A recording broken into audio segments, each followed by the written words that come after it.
Salve peixeiros, com muita honra, bem-vindos a mais um registro do canal SFC Raiz. Um ano novo, sofrimento velho, mal começa o ano de 2026, o torcedor santista já é obrigado a conviver com pesadelos frequentes que caracterizaram o nosso clube nos últimos 5 anos, lutando para não cair em qualquer competição que disputa. O formato reduzido do Campeonato Paulista começou mais cedo, com apenas 8 rodadas na fase inicial, já mostra o Santos fora da zona do rebaixamento numa competição estadual, após uma derrota sofrida ante o São Paulo no último fim de semana. Neste intervalo, ainda temos o mesmo São Paulo agora na Vila Belmiro para tentar se recuperar, desta vez pelo Brasileirão, já que o Santos já perdeu na estreia, tomando 4 gols da Chapecoense, um potencial adversário, disputa pelo Z4 no Campeonato Brasileiro da Série A. Exatamente neste momento conturbado e perturbador, cheio de protestos, pelo menos com faixas empunhadas nos portões da Vila Belmiro, dias antes da partida, que o Santos se caracteriza, entre indas e vindas do elenco, saídas de jogadores que o torcedor santista não quer mais nem pintados de ouro, e com a vinda do Rony, um atacante que pode fazer dupla com o Gabigol. É otimismo pelo menos até o apito final, depois só Deus sabe. Então vamos que é o Santos, malandro.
Pois é, portanto, mais um resultado frustrante, decepcionante, pelo menos para o torcedor santista que já está cansado, de saco cheio, de se contentar com pouca coisa nesses últimos tempos.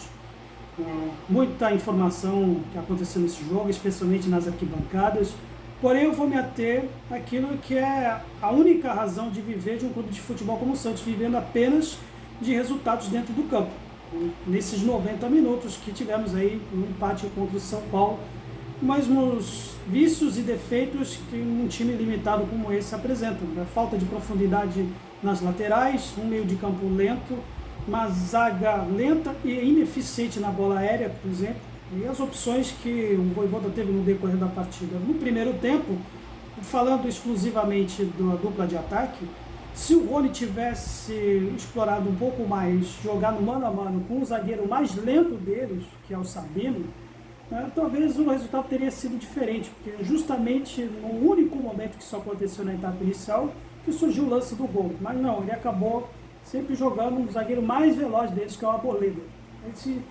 Invertido os papéis, talvez até o próprio Gabigol, com pese aí o primeiro lance do jogo, que acabou sendo talvez uma falta de ataque, não sei, que ele acabou perdendo o gol na queima-roupa, depois não fez absolutamente mais nada na partida, mesmo ele se movimentando na maneira ativa como ele faz, e um adendo com o único artifício aí que o Santos teve durante esses 90 minutos de jogo, que eu falo sempre nos meus vídeos aqui, uma equipe limitada como a nossa, que deveria ser regra e não apenas aleatória. Começou num chute de longa distância, com o time do São Paulo dando bobeira no seu meio do campo.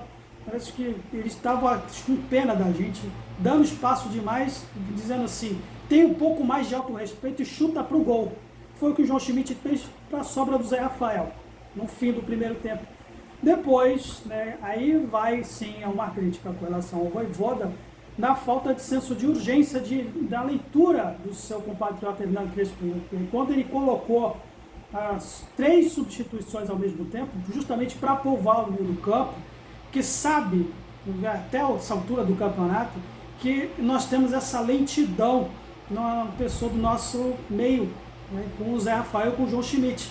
Parece que o seu Vojvoda não aprendeu justamente contra o mesmo adversário que ele perdeu no sábado, me pese a expulsão do Gabriel Menino, que a gente precisa suprir essa dificuldade, mesmo que não seja a responsabilidade dele, ou pelo menos deveria, em ser um pouco mais de voz ativa nos reforços, justamente para captar esses pontos vitais do nosso elenco, que faltam e que é uma deficiência e que está custou, assim como nas outras temporadas, esse infortúnio que atravessa o Santos Futebol Clube. Sempre bola nas costas dos nossos meios do campo acima dos 30 anos, como foi, por exemplo, na pessoa do próprio Zé Rafael, quando, por exemplo, colocaram o Marcos Antônio, já era hora do seu Vojvoda mexer justamente para bloquear aquele meio ali.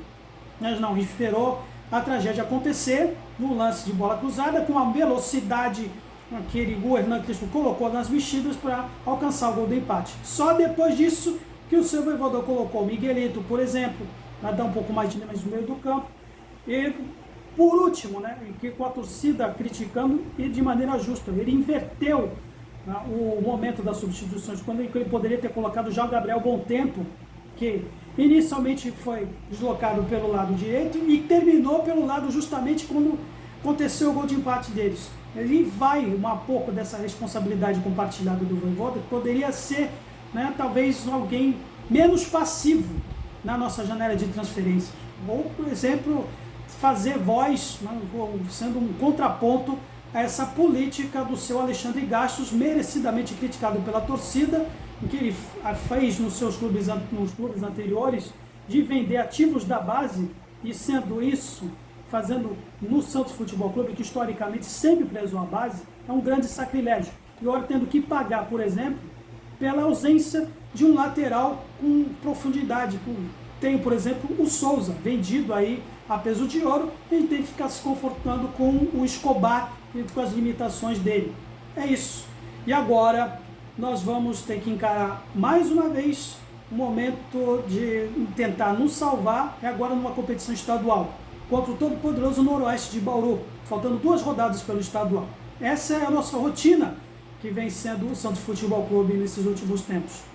Vamos dormir com isso e até mais uma vez, bom fim de semana para todos. E agradeço aí mais uma vez pelo apoio e pela compreensão no canal. Santos, sempre Santos. Valeu!